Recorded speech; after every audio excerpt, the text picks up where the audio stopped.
Estamos no Novembro Azul, mês de combate e prevenção ao câncer de próstata. Esse é o segundo câncer mais comum entre os homens e o diagnóstico precoce pode salvar vidas.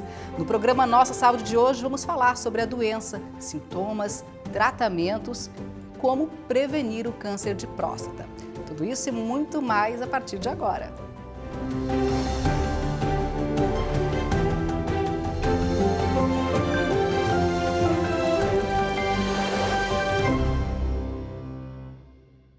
E o nosso entrevistado é o Dr. Gustavo Winter, urologista e membro da Sociedade Brasileira de Urologia.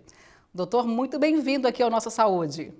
Muito obrigado, é um prazer ter essa oportunidade de falar um pouquinho sobre a saúde do homem e sobre o câncer de próstata, um tema tão importante aí para a sociedade, né? Certamente muito relevante e ainda mais nesse Novembro Azul. O câncer de próstata é o segundo mais comum entre os homens. Qual seria o primeiro? Isso. O câncer mais comum, né, é o câncer de pele não melanoma, né? Então, os carcinomas basocelulares, cânceres assim que são menos agressivos em geral, esses são os cânceres de pele, os cânceres mais comuns, né, nos homens. Em segundo lugar é o câncer de próstata. Quais são os índices do câncer de próstata no Brasil e em Santa Catarina? Atualmente, tá, o que a gente espera, de acordo com o INCA, né, no triênio agora 2020, 21, 22, seria aproximadamente 65 a 68 mil novos casos de câncer de próstata, né? Então é uma doença bem prevalente que justifica essa campanha aí do Novembro Azul, né? Segundo estudos, os índices vêm aumentando. O que tem contribuído para isso? Em geral, são os exames precoces, né? Essa orientação e a educação que os pacientes vêm recebendo cada vez mais cedo, né? De procurar o urologista, fazer o acompanhamento, em geral, também com um clínico geral, faz com que a gente consiga prevenir e pegar essa doença numa fase mais precoce, né? Uma fase inicial em que as chances de sucesso no tratamento são muito maiores. Não quer dizer, então, que os homens estão tendo mais a doença? Não quer dizer que os homens vêm tendo mais a doença, e sim que o diagnóstico está sendo melhor feito, né, através dos exames que hoje a gente tem, que na verdade já existem há muito tempo, né, que é o exame do PSA, o exame de sangue e o toque retal, né, basicamente são os exames iniciais do check-up, né. Ele é conhecido como um câncer da terceira idade, é isso? Sim e não, tá? Existem as pessoas mais jovens que desenvolvem o câncer de próstata, né? Principalmente aqueles que têm história familiar, têm tendência a desenvolver o câncer de próstata até mesmo antes da terceira idade. Ele é mais comum, muito mais prevalente nos pacientes acima de 65 anos, mas tem incidência nos pacientes mais jovens também, em geral acima de 45 a 50 anos. Doutor Gustavo, quais são os fatores de risco para esse câncer? O principal fator de risco, né, é a idade, né? Então, os pacientes acima de 60 a 65 anos, eles têm maior chance, né? A história familiar aumenta muito, né, a chance do câncer de próstata, principalmente aqueles pacientes que têm um familiar de primeiro grau, né, com história de câncer de próstata, um irmão ou um pai, eles têm a chance maior. E os pacientes que são de ascendência de raça negra também têm maior chance de desenvolver o câncer de próstata. Quais são os sinais, quais são os sintomas a que os homens devem ficar atentos? Esse aí é um grande problema, né? O câncer de próstata, ele não dá, em geral, sinais, né? Não dá sintoma, não dá dor, não dá alteração da urina, não dá sangue na urina, né? Ele é um câncer silencioso que ele só vai dar sintomas nas fases mais avançadas, né? Que na fase mais avançada, em geral, são sintomas de dor nos ossos, sangramento na urina, dificuldade para urinar, né? Então são sintomas que são frequentes no câncer de próstata mais avançado. Então, diríamos que pelo fato de esses sintomas não aparecerem, de não ter tantos sinais claros dessa doença, é muito mais importante que os homens façam a prevenção. E aí, qual seria a prevenção? Exatamente. A prevenção é a chave para o câncer de próstata, né? Prevenção, então, ela se inicia, né, com o check-up geral, né, em que o paciente procura um médico, né, o seu médico assistente, eventualmente o urologista, e essa prevenção é feita, então, com o exame do PSA, que tem relação direta com a próstata, e o toque retal, né, sempre associando os dois exames, que aumenta a chance da acurácia no diagnóstico. Você falou no toque retal e aí ainda existe muito preconceito, né, com relação a esse exame. Por quê, doutor? Existe um preconceito, acho, principalmente dos pacientes mais antigos, pelo desconhecimento, né, do toque retal e da importância que ele tem no homem, né?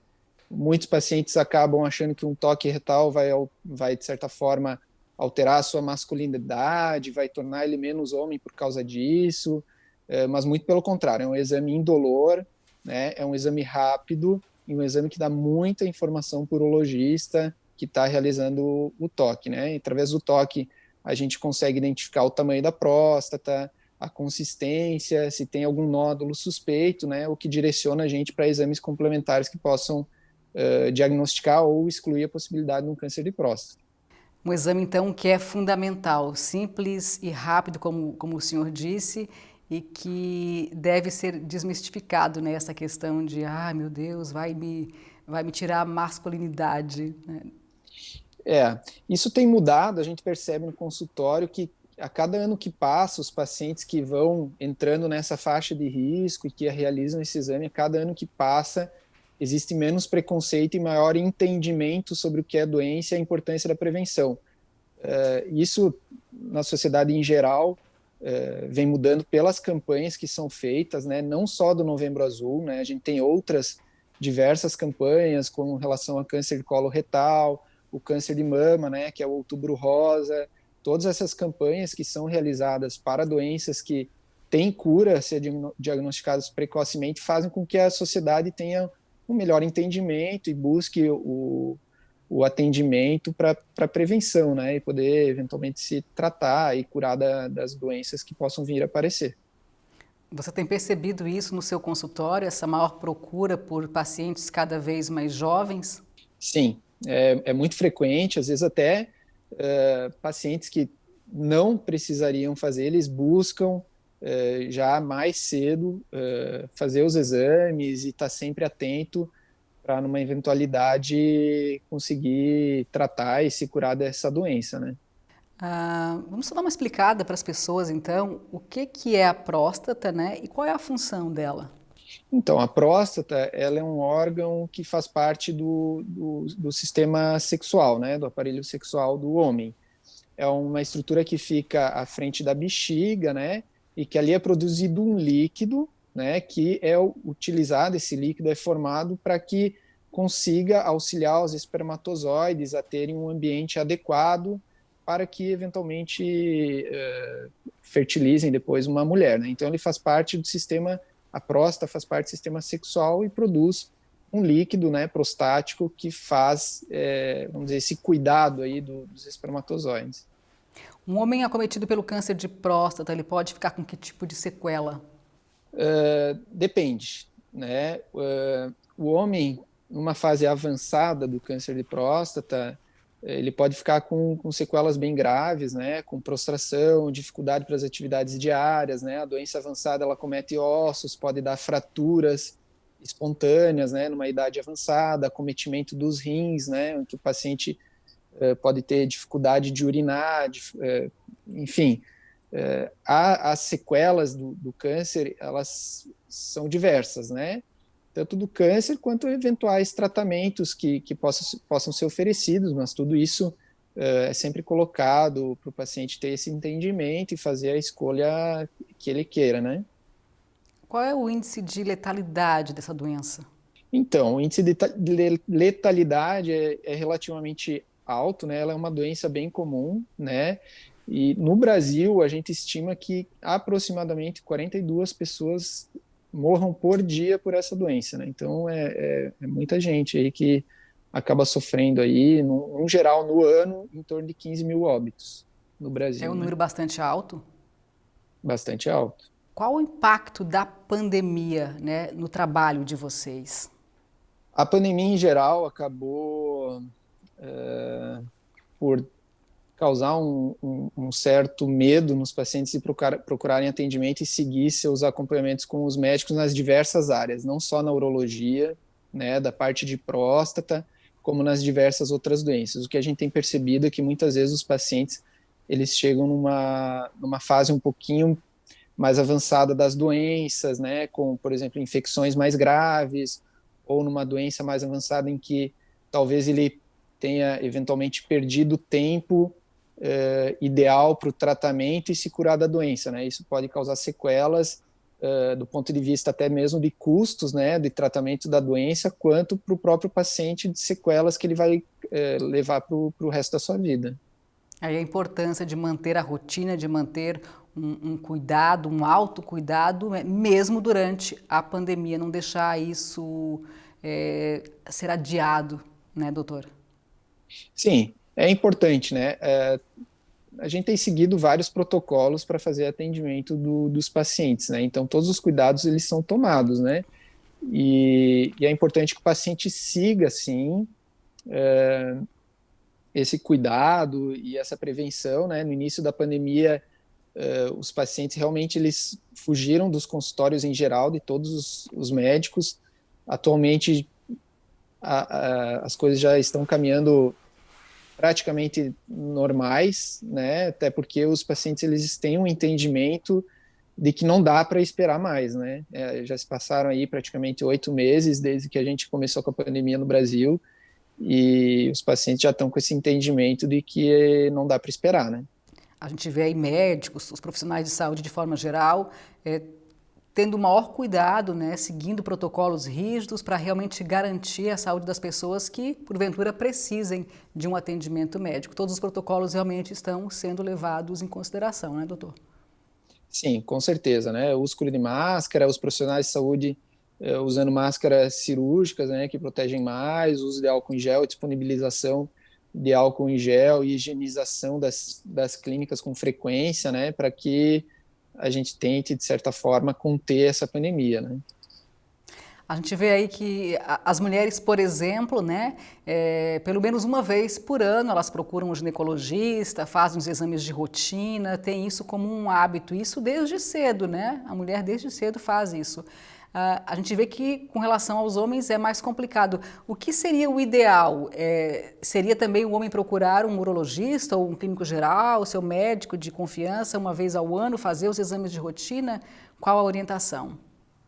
Isso, a gente percebe que o homem, né, quando ele nasce, ele vai no pediatra, assim como a mulher também vai no pediatra, e aí chega uma determinada idade que a mulher vai no ginecologista e o homem, né, ele perde, né, para onde ele vai, né? Não vai, então, muitas vezes, né? Não vai, ele espera ter algum problema, né, e aí ele procura um profissional para lhe ajudar. O ideal seria o homem, com frequência, né, consultar com o urologista, como o seu médico, ou um clínico geral, né, que possa estar lhe auxiliando, tá?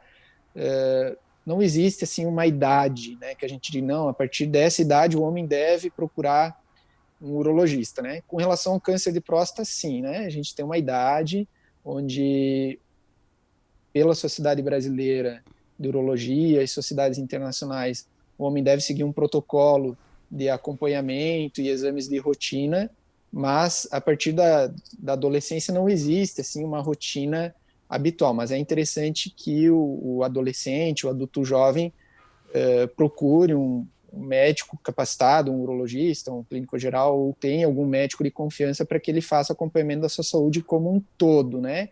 A gente tem que lembrar que o homem, ele não vai desenvolver só doenças e problemas a partir dos 40, 50 anos de idade. Então, diversas doenças podem ser prevenidas com antecedência, né? Diabetes, o homem jovem que, por exemplo, vai casar ou tem planos de ter filhos, pode já procurar o urologista para fazer um check-up, ver como é que está a sua saúde, para que no momento que ele vai ter os seus planos, ele não seja surpreendido por outros problemas maiores, né? Doutora, a gente vai fazer agora uma pequena pausa e na sequência a gente volta então com muito mais informações. Você vai conhecer a cirurgia robótica que já está sendo feita aqui em Santa Catarina e tem sido uma grande aliada no tratamento desse tipo de câncer. A gente volta já.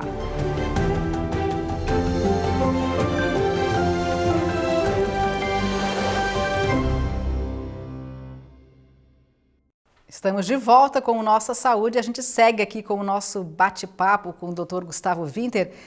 Quem é que deve procurar o urologista? A gente tem a ideia que é só o homem, mas na verdade não é, né, doutor? Não é só o homem. O urologista não é o médico só do homem, né? Do ponto de vista de prevenção de câncer de próstata, que existe essa campanha do Novembro Azul, né?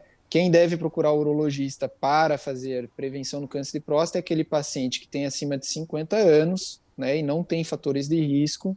Esse paciente deve procurar o urologista para fazer a prevenção, que é basicamente PSA e toque retal, e os pacientes que têm fatores de risco, que são pacientes com, né, familiar que tenha tido câncer de próstata ou pacientes de raça negra, devem procurar a partir dos 45 anos de idade para prevenção do câncer de próstata. Mas o urologista também cuida das mulheres. O urologista ele é o médico do aparelho urinário. Então, a mulher também tem rim, a mulher também tem ureter, a mulher também tem bexiga e tem diversas doenças que acometem ela, como infecções urinárias de repetição, pedra nos rins, tumores de rim ou bexiga, né, sangramentos pelo sistema urinário. Então, tudo isso acaba caindo no consultório do urologista, que é o profissional que tem, vamos dizer, maior experiência para tratar esse tipo de doença.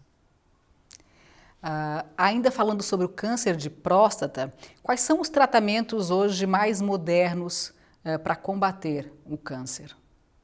Isso, hoje basicamente a gente tem dois tipos de tratamento com busca à cura do câncer de próstata. A gente tem a radioterapia, que cada ano que passa, novos aparelhos e diferentes modalidades de radioterapia, né, surgem, e tem a cirurgia, né? A gente tem a cirurgia convencional, aberta, que já vem de diversos anos, e temos o que tem de mais moderno hoje, que é a cirurgia robótica, que é uma cirurgia vídeo-assistida que nos permite ter maior segurança na cirurgia, menor sangramento, melhores taxas de continência urinária e potência sexual. Então, hoje o que a gente tem de mais moderno de tratamento buscando a cura do câncer de próstata é a cirurgia robótica. E a gente vai fazer uma pausa agora para mostrar uma reportagem feita pela nossa equipe mostrando como é que é essa cirurgia robótica. Ela, por enquanto, está sendo feita em Blumenau, aqui em Santa Catarina, né? Mas a ideia é que avance. Dá só uma olhada como é que funciona. O robô, que tem nome de Da Vinci, possui 4 braços. Um deles carrega a câmera. Os outros 3 ficam livres para portar instrumentos cirúrgicos, como pinças, tesouras e bisturi. Todos os movimentos e ações do robô são comandados pelo cirurgião a partir de uma mesa de controle. O ato cirúrgico é guiado por imagens fornecidas pela câmera introduzida no corpo do paciente. De dentro da cabine nós controlamos, nós temos uma imagem em 3 dimensões, tem uma amplificação da imagem cerca de 10 vezes também. Assim nós conseguimos visualizar detalhadamente algumas estruturas importantes, como por exemplo pequenos vasos, na próstata, que é uma das cirurgias que nós mais realizamos através da cirurgia robótica.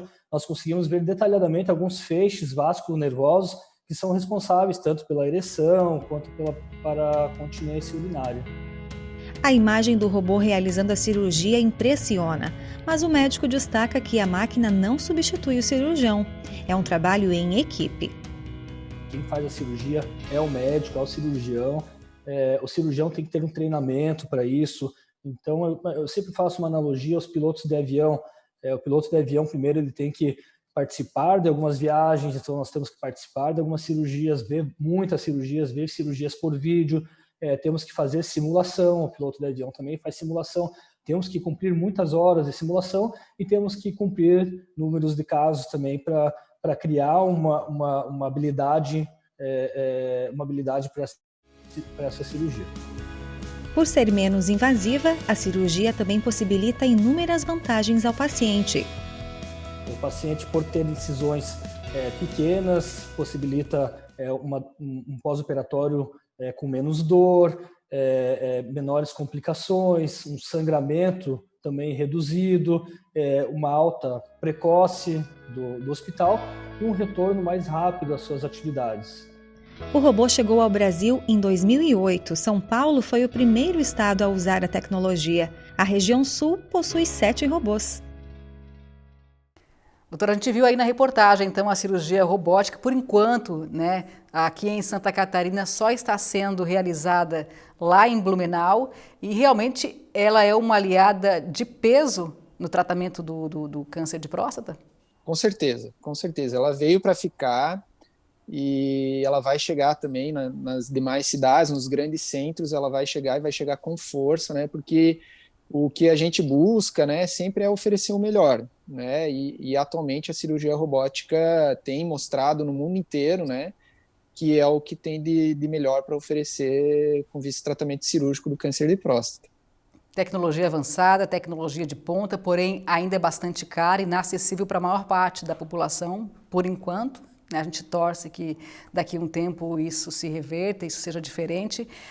E aí a maior parte das pessoas tem que buscar atendimento na rede pública. Como é que o senhor avalia hoje o nosso sistema público para atendimento dos homens que precisam de ajuda, de socorro médico? Do ponto de vista assim, de acesso dos pacientes que têm um diagnóstico de câncer de próstata, que a gente sabe de estatística global é que o paciente, a partir do momento em que ele tem um diagnóstico do câncer de próstata, ele demora até 60 dias ou mais para conseguir ter acesso ao tratamento ou a uma orientação adequada do câncer de próstata ou eventuais outras doenças, né? Estatisticamente é difícil dizer, porque isso muda de região para região, depende do acesso e das secretarias de saúde de cada região. Em Florianópolis, a gente sabe que os pacientes que têm doenças oncológicas, eles conseguem um acesso, em geral, com mais brevidade, né? Mas pelo SUS, muitas vezes acaba sendo um pouquinho mais demorado, né? Porque o tempo, em caso de câncer, ele é fundamental, né? Sim, o tempo é fundamental, né? São doenças que são tempo dependentes, né? São doenças que elas podem evoluir e 2 meses, 3 ou 4 meses podem ser a diferença entre o tratamento curativo, né, do paciente ou o tratamento que não vai conseguir a cura, né? Nós estamos no Novembro Azul, que é o mês de combate e prevenção ao câncer de próstata, mas quando a gente fala de saúde do homem, não, né, a gente não se limita só a esse tipo de câncer, abrange muito mais. Quais são as maiores preocupações de vocês, além do câncer de próstata, com relação à saúde do homem? A gente lembra que o Novembro Azul ele não veio apenas pelo câncer de próstata, né? Acaba que o câncer de próstata ele entrou, vamos dizer, nessa jogada do Novembro Azul, mas é o mês do homem, vamos dizer por isso. Então é importante que o homem procure o atendimento para prevenção de diversas outras doenças, né? Como a andropausa, né? O envelhecimento masculino, em que o paciente pode apresentar outros diversos sintomas, como problemas de ereção, problemas de libido, queda de cabelo, diminuição de massa muscular. Então, o homem ele deve procurar o médico também nesse sentido, né? Em geral, o urologista ou o médico que ele for procurar, ele vai fazer um check-up mais global, né, em vistas a procurar e prevenir outras doenças, né? Diabetes, pressão alta, alterações no colesterol, doenças cardiovasculares, né? Interessante que o homem tenha essa conscientização do Novembro Azul não só com o urologista, mas com a sua saúde como um homem, né? Com relação à andropausa, quais são os sintomas e normalmente ela aparece com que idade no homem? A andropausa ela é uma doença mais prevalente nos homens acima de 40 anos, né? Muito mais prevalente nos que têm mais de 60, tá? A andropausa ela é caracterizada pela diminuição nos valores da testosterona, na queda dos níveis da testosterona, que levam a diversas disfunções no homem, né? Então, aumenta o risco cardiovascular, queda de cabelo, diminuição de massa óssea, massa muscular, ganho de peso, humor depressivo, diminuição da libido, diminuição da qualidade das ereções, ou mesmo a impossibilidade de ter ereções podem ser decorrentes de uma queda dos níveis da testosterona. Quais são os tratamentos para uma andropausa? Em geral, na andropausa decorrente apenas daqueles níveis de testosterona, a gente faz reposição da testosterona, né, que é um hormônio, né, utilizado de forma exógena, que a gente diz, né, em que o paciente ele melhora seus níveis de testosterona e volta a ter basicamente as suas atividades como um paciente que tem os níveis normais. O senhor falou também da questão cardiovascular, né? A gente sabe que os homens morrem muito mais por doenças cardiovasculares do que as mulheres. Qual a atenção que os homens devem ter nesse sentido? O homem ele é um paciente que tem dificuldade eventualmente de procurar um médico, né? Ele acha que nunca está passando mal, ele acha que não precisa, que está sempre bem, né? Mas é importante que o paciente ele procure o médico para avaliação dos seus níveis pressóricos, seus níveis de colesterol, seus níveis glicêmicos, né? Que estão relacionados ao diabetes, né? Prevenção de doenças relacionadas à parte cardiovascular, com perda de peso, diminuição ou cessação do tabagismo, né, são medidas aí bem importantes para a prevenção dessas doenças. E campanhas como são feitas durante o mês de novembro com relação ao Novembro Azul, como é que o senhor avalia? São realmente importantes para levar informação para milhares de pessoas, para disseminar a informação, que é uma área tão importante? Essencial, né? O Novembro Azul é uma campanha que, assim como as outras diversas campanhas, como Outubro Rosa, Setembro Verde, né, tem várias campanhas, praticamente todos os meses no calendário nacional tem alguma campanha contra alguma doença relevante, né, e o que a gente vê estatisticamente é que previne morte, cura pacientes, né, e prolonga a vida com qualidade para vários, né, então é essencial que isso aí seja algo esclarecedor, simples para os pacientes, não dá para ser algo complexo que os pacientes não vão procurar, né? Tem que ser algo que seja palpável para os pacientes, que realmente isso aí tem surtido efeito no Brasil como um todo, né? E quando a gente fala em saúde do homem, cuidados com alimentação, com exercícios físicos, certamente também devem ser levados em consideração. Sim, com certeza. A gente sabe que exercício físico, diminuição do peso, ou os pacientes, né, vamos falar ao contrário, os pacientes que são obesos, sedentários, né, que não têm uma atividade regular, que têm várias comorbidades, esses pacientes eles apresentam uma evolução desfavorável do ponto de vista de diversas doenças, inclusive do câncer, né? A gente sabe que pacientes que são mais obesos, que fumam, que são sedentários, esses pacientes eles têm inclusive maior incidência de diversos tipos de câncer, né? Câncer de próstata, eventualmente câncer de rim, né? Pacientes que têm hábitos não saudáveis desenvolvem doenças geralmente até mesmo mais agressivas. Para a gente encerrar nossa entrevista, qual a mensagem que você deixaria aí para os nossos telespectadores, principalmente para o público masculino que está assistindo a gente? Eu acho que o público hoje, né, ele já vem entendendo que o Novembro Azul é uma etapa essencial na vida do homem, né? Isso não é mais um tabu, né? Isso aí é uma realidade.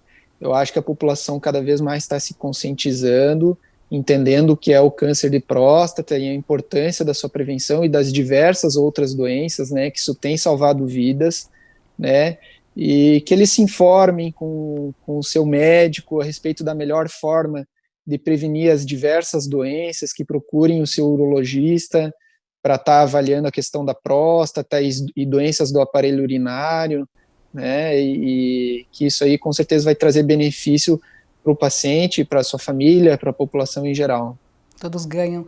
E que os cuidados não sejam só em novembro, mas sim o ano inteiro.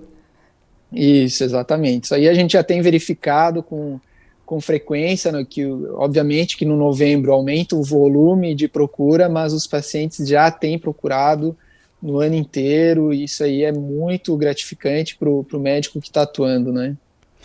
Obrigada, então, Dr. Gustavo Winter, pela sua participação aqui no Nossa Saúde, deixando esse alerta importante aí para o nosso público. Muito obrigada. Muito obrigado, eu que agradeço a participação. E assim, então, a gente vai encerrando o programa Nossa Saúde de hoje. A você, muito obrigada pela audiência. Até uma próxima.